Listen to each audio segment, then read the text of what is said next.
Hi friends, ఇప్పుడున్న పరిస్థితుల్లో gas save చేసుకోవాలంటే మనం కరెంట్ కుక్కర్లో ఇడ్లీ తయారు ఎలాగా ఏమంటే ఫస్ట్ ఒక లోట నీళ్ళు వేసుకోవాలి. వేసుకున్న తర్వాత మనం చింతపండు వేసుకోవాలి. మళ్ళీ ఇలా ఏమాత్రం చింతపండు వేసుకోవాలి. అది వేసుకోవాలి గిన్నె మారకుండా అట్లా చింతపండు వేసుకొని తర్వాత ఒక స్టీల్ గిన్నెలో ఇలా నీళ్ళు వేసుకొని ఇట్లా పెట్టుకోవాలి. మళ్ళీ అందులో ఇలా పెట్టుకోవాలి అనమాట. ఇలా పెట్టుకుంటే సరిపోయి నీళ్ళు వేసుకోవాలి. లేదంటే పొంగిపోతుంది. ఎక్కువ నీళ్ళు వేస్తే పొంగిపోతుంది. అలా పెట్టిన తర్వాత మన ఇడ్లీ ప్లేట్ ఉంటుందిగా, ఇడ్లీ ప్లేట్ని ఇలా పెట్టుకోవాలి.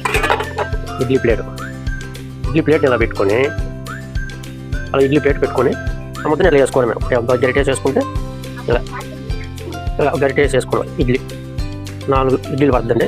4 ఇడ్లీలు ఇలా వేసుకోవాలి. మేము చక్కగా వేసుకోవాలి. నేను ముందుగా ట్రై చేసా, వచ్చింది. తర్వాత మీ వీడియో చేసి చూపిస్తాను క్లారిటీ వస్తుందా రాదని చెప్పి. ఇవ్వండి ఇట్లా వేసుకోవడం కదా. ఇలా వేసుకున్న తర్వాత మనం రైస్ కుక్కర్లో పెట్టుకోవాలన్నమాట. ఇది రైస్ కుక్కర్. ఇలా రైస్ కుక్కర్లో ఇలా పెట్టుకోవాలన్నమాట. ఏం ఉండదండి. ఇలా పెట్టుకొని ఇలా మూత వేసుకొని అది మూత వేసుకుంటే ఇలా వేసుకుంటే చాలు. ఇడ్లీ 4 ఇడ్లీలు 30 గంటలు రెడీ అయిపోతుంది ఇడ్లీ మనకి. ఫ్రెండ్స్, ఇది మనకి ఇడ్లీ తయారైపోతుంది అనమాట. 30 గంటలు తయారైపోతుంది. సేమ్ మనకి ఇడ్లీ పాత్రలు ఎలా వస్తుందో అలాగే వస్తుంది ఇడ్లీ. ఓకే ఫ్రెండ్స్, అందరూ తయారు చేయండి. పరిస్థితిలో గ్యాస్ సేవ్ చేసుకోవాలంటే ఇట్లా తయారు చేసుకోండి. ఈ వీడియో నచ్చితే లైక్ చేయండి, షేర్ చేయండి, సబ్స్క్రైబ్ చేయండి. Okay friends.